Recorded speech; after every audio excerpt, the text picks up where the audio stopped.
গতকালকের ঘটনা।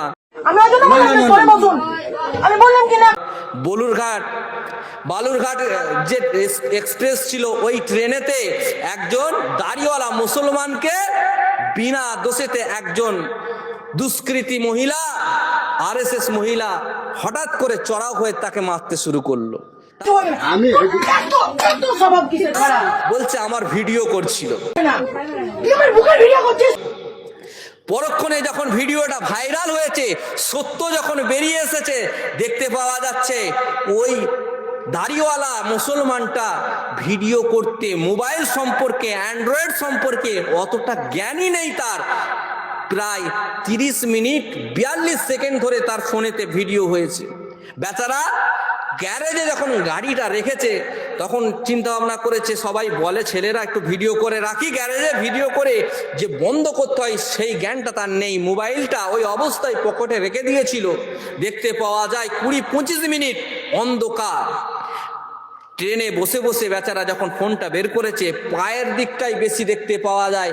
এমন সময় লোকটা নিয়ে ক্যামেরাটা বন্ধ করতে গিয়ে একবার ফ্রন্ট ক্যামেরাটা অন হয়েছে, পাশেই মেয়েটার ছবি যখন একবার এসেছে, মেয়েটা চড়াও হয়ে একজন বাবার বয়সী লোকটার গায়ে আঘাত করতে লাগলো, চর মারতে লাগলো, কিল মারতে লাগলো।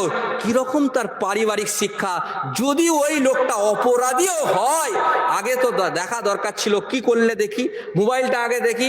ভিডিওতেই প্রকাশ্যে দেখতে পাওয়া যাচ্ছে ওই বয়স্ক লোকটাকে সঙ্গে সঙ্গে চর মারতে শুরু করে দিয়েছে। তাহলে এটা একটা উদ্দেশ্য ভাবে, একটা আগে থেকে প্ল্যান করেই রয়েছে যে কোনো মুসলমানকে যদি সুযোগ পাই আমি মারব। মুসলমান বিদ্বেষী যে চক্রান্ত চলছে আজকে ভারতবর্ষের মধ্যে, এ চক্রান্ত কবে নিষ্কাত হবে, কবে শেষ হবে আমি জানি না। তবে ওই ভিডিওটা সত্য মিথ্যা, কে দোষী কে ভালো সেটা আমি বলবো না। তবে ওই ভিডিওটা দেখে যেটা বোঝা যায়, ওই বয়স্ক লোকটা কিন্তু মোবাইল সম্পর্কে অতটাই অবগত নয়। কেননা মোবাইলটা বেশিরভাগ অংশটাই কালো মতো হয়ে ভিডিওটা এদিক সেদিক হয়ে যাচ্ছে। দেখবেন আমাদের বাপেরা, চাচারা, কাকারা, মায়েরা, তারাও ভিডিও করা সম্পর্কে, ফটো তোলা সম্পর্কে অত জ্ঞান নেই। একটা জিনিস ফটো তুলতে যে আরেকটা এসে যায়, দেখবেন পিছনের দিকে কালোটা বেশি হয়ে যায়, ঠিকঠাকভাবে ফটোটাও তুলতে পারে না। তো ওই লোকটার মোবাইলটা যখন চেক করা হলো, আজকে তিনি কেসও করেছেন থানাতে। ভাই আমার দোস্ত, আমার বলার উদ্দেশ্য হচ্ছে এই জায়গায় যে আজকে মুসলমান সমাজের দিন দিন দিন দিন জায়গাটা যাচ্ছে কোথায়, যেখানে মুসলমান দেশের জন্য জান দিয়েছে, যেখানে মুসলমান দেশটাকে স্বাধীন করেছে। আজকে আপনি চলে যান ইন্ডিয়া গেটে, যেখানে প্রায় 95,000 স্বাধীনতা সংগ্রামীর নাম লেখা আছে, যেখানে 95,000-এর মধ্যে 65,000 মুসলমানেরই নাম লেখা আছে। বলেন সুবহানাল্লাহ। তাহলে সেই একজন বাপের বয়সী মানুষটাকে এইভাবে আক্রান্ত করা হলো, মারা হলো। আপনি জানেন বয়স্ক লোকেরা কি জানে?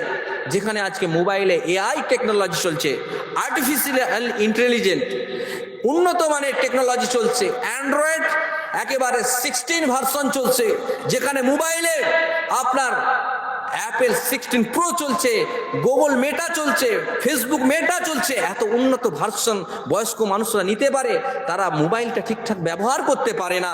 আর যে যুগটা আসছে আস্তে আস্তে আস্তে আস্তে টেকনোলজির যুগ, ছেলেপুলেরা যদি পড়াশোনা না করে, আগামী দিনে কিন্তু জীবনযাপন করা আমাদের পক্ষে খুবই কষ্টকর।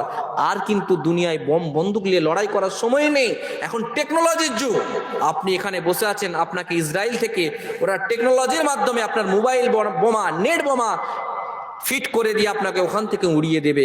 তো ওদের সঙ্গে লড়াই করতে গেলে আপনাকে আমাকে সবসময় পড়ালেখার দিকে, শিক্ষার দিকে গুরুত্ব দিতে হবে।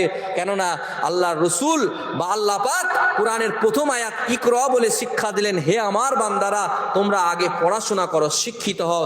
শিক্ষাই হচ্ছে জাতির মেরুদণ্ড। বলেন সুবহানাল্লাহ। তাই সেই শিক্ষা